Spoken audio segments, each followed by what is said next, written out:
So speaking of sales, let's talk about how he actually transitions people from that free school group to his higher priced coaching program. Okay. Because he claims a 90% close rate, Wow. which, come on, 90%. 90%, that seems a little That's high. high. Yeah. Yeah. You got to wonder about that. Yeah. I mean, we can't completely discount it, right? Maybe he's referring to like a very specific segment of his audience. Right. Or maybe there are other factors at play. Yeah. We're not seeing the full picture. Right, exactly. Yeah. So we have to take it with a grain of salt. Of course. But even if we like put the actual percentage aside, Yeah. what's really interesting is like the psychology behind his approach. Oh, okay. Right? So he talks about starting with these like DM conversations. Okay. Then having like these quick 15-minute calls. Right. And then if they seem like a good fit, he'll invite them to these longer strategy sessions. Okay. So it's like this gradual process of building a relationship and like showcasing his expertise before he even mentions the high-ticket program. So it's not just like, hey, buy my thing. Right, exactly. It's like Right. more subtle than that. It's a much softer approach. Yeah.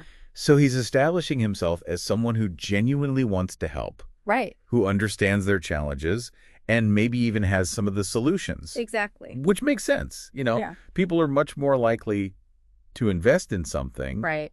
if they feel like they're understood Absolutely. and supported. That makes sense. But then the question is, what happens to the people who can't afford that high-ticket program? Right.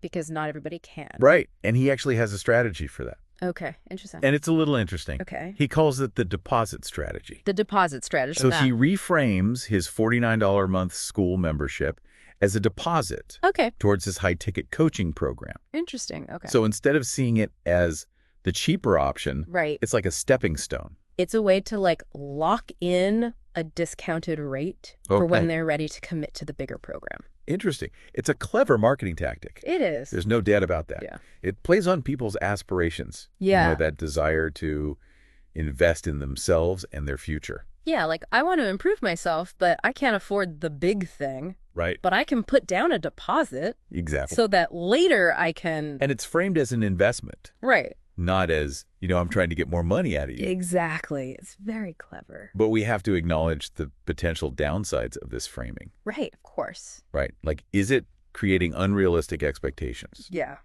Does it take advantage of that desire for transformation, Right. even if someone isn't financially prepared for that higher price program? It's a fine line. It is a fine line. It really makes you think about the intention behind it. Yeah. Is it truly about supporting people's growth, Right. even at a lower price point? Or is it just a way to like create this sense of urgency? Of, Right. like, don't miss out. Don't miss out. Get in now while you still can. Exactly. Yeah, those are important questions. They are. And honestly, I think it's up to each individual to really consider. Right?